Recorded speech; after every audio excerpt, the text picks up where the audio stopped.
To talk more about misinformation in the media, we're joined by journalist and author Max Blumenthal, the founder and editor of the Grayzone. Max, thanks for joining us.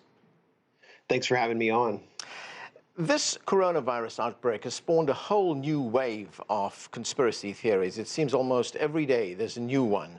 And one can understand this getting onto social media because those are largely unregulated platforms. But now we're seeing it creep into mainstream media, into some big marquee titles. What do you make of that?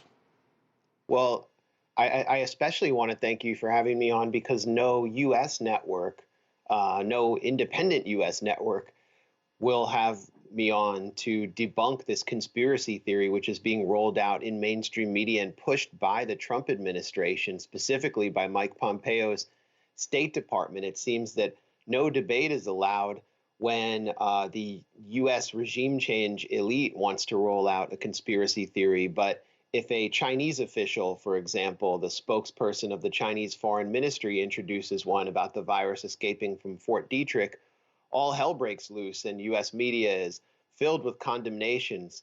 At the Grayzone, I, along with my colleague Ajit Singh, really methodically debunked this conspiracy theory. And what we showed was, first of all, that it was first kind of tested through a trial balloon in the right-wing Washington Times, owned by the South Korean Unification Church, and debunked at the time by the Washington Post, along with a scientific consensus. And you have scientists from across the West in Nature magazine declaring absolutely definitively that this could not have escaped from a lab. COVID-19 could have not have escaped from a lab or been the product of lab manufacturing. Lancet magazine, 27 scientists saying the same thing. But then it came roaring back with a vengeance in April as the Trump administration was grappling with 40,000 deaths on its hands in the U.S., seeking to point the finger at China. And it turned to a neoconservative columnist in the Washington Post opinion section, Josh Rogin, at the same newspaper that had originally debunked the theory. The State Department supplied cables, which Rogin proceeded to spin, claiming that there were safety issues at the Wuhan Institute of Virology, and suggesting through various sleights of hand that the virus could have escaped from the lab. And then his story was shared by leading lights of the liberal media, of the Democratic establishment. This was on April 14th. And the following day, it comes out on Fox News in coordinated fashion. And then the Trump administration begins to saber rattle at China, blaming it for all 40,000 deaths in the U.S. So that's how this conspiracy theory was revived. And it's still out there. It's still alive in the ether with very little debunking or debate. Yeah, you mentioned it came out on Fox News, and I'm wondering how much coordination there is between some politicians and news outlets, because there was a Republican politician who blamed China for the outbreak, and on that very same night, Fox was broadcasting this report saying that the virus came from a laboratory. Yeah, that was Senator Tom Cotton, who is really the kind of pet project of the neoconservative movement. And he was really propped up by the billionaires behind the neoconservative movement, Paul Singer, Sheldon Adelson, to lead Trump's maximum pressure policy on Iran. But now that the new Cold War is turning towards China, Tom Cotton is leading the charge there as well. And so in the morning, Bret Baier, who's a correspondent at Fox News, rolls out a evidence-free story insinuating that COVID-19 escaped from the Wuhan Institutes of Virology. He cites official U.S. sources, doesn't name them, says they have proof, but he has himself not seen it.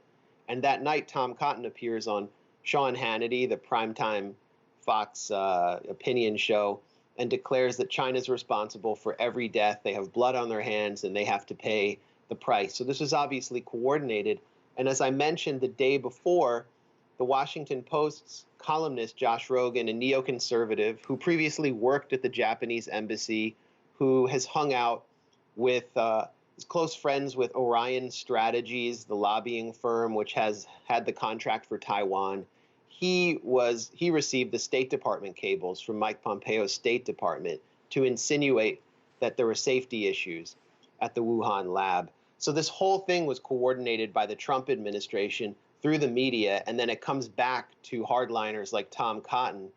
Then after Tom Cotton's spectacle on Fox News the following day, Mike Pompeo, the Secretary of State, former CIA director, most militaristic member of the Trump administration, demands U.S. access to the Wuhan Institutes of Virology, pushing the conspiracy theory to a new level.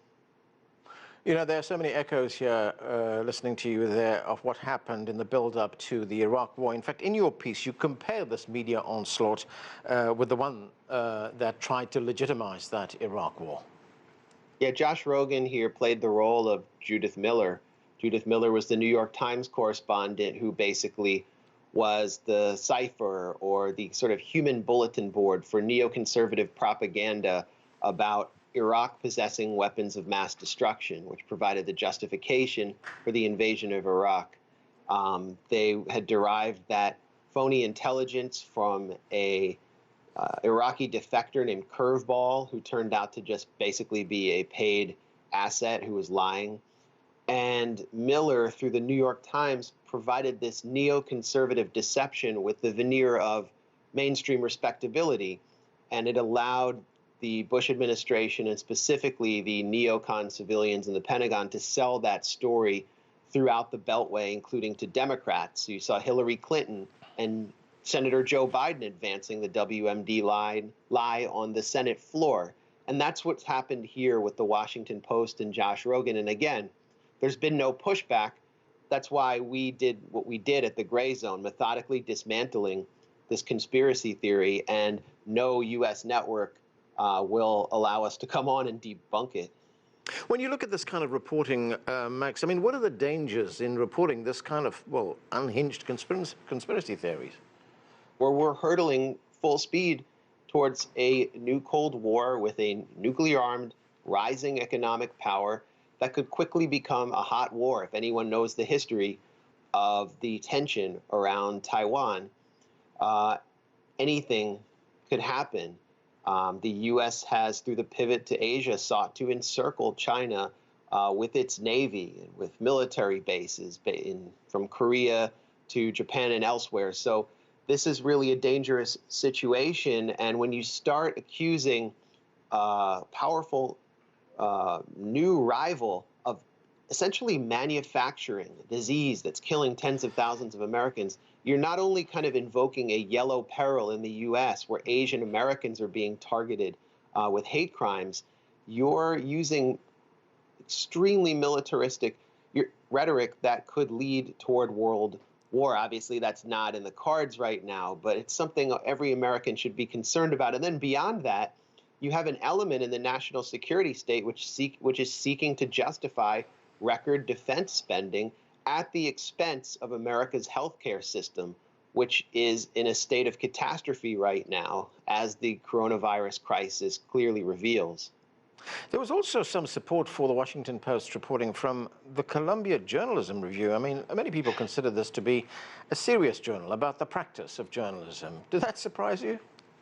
Yeah, the Columbia Journalism Review is supposed to be a media watchdog, and I would have thought that they would have blown this conspiracy theory out of the water. Of course, if this had been a conspiracy theory that advanced the Russian or Chinese narrative, they would have done so. But instead they wrote, one of their top editors wrote that Josh Rogan had produced some bombshell reporting. And it was obviously an intelligence plant that produced Josh Rogan's bogus reporting. It was obviously a State Department disinfo dump.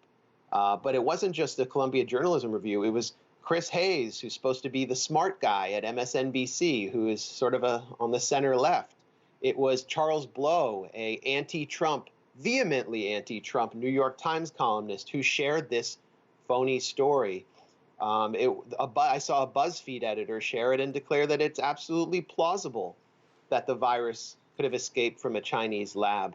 And I just thought of the irony of the Skripal poisoning in Salisbury, England, where there was the Porton Downs lab right near the poisoning, and anyone who suggested that Novichok could have been produced or escaped from that lab was immediately not just dismissed, but blacklisted as a Russian propagandist. But they're doing the exact same thing.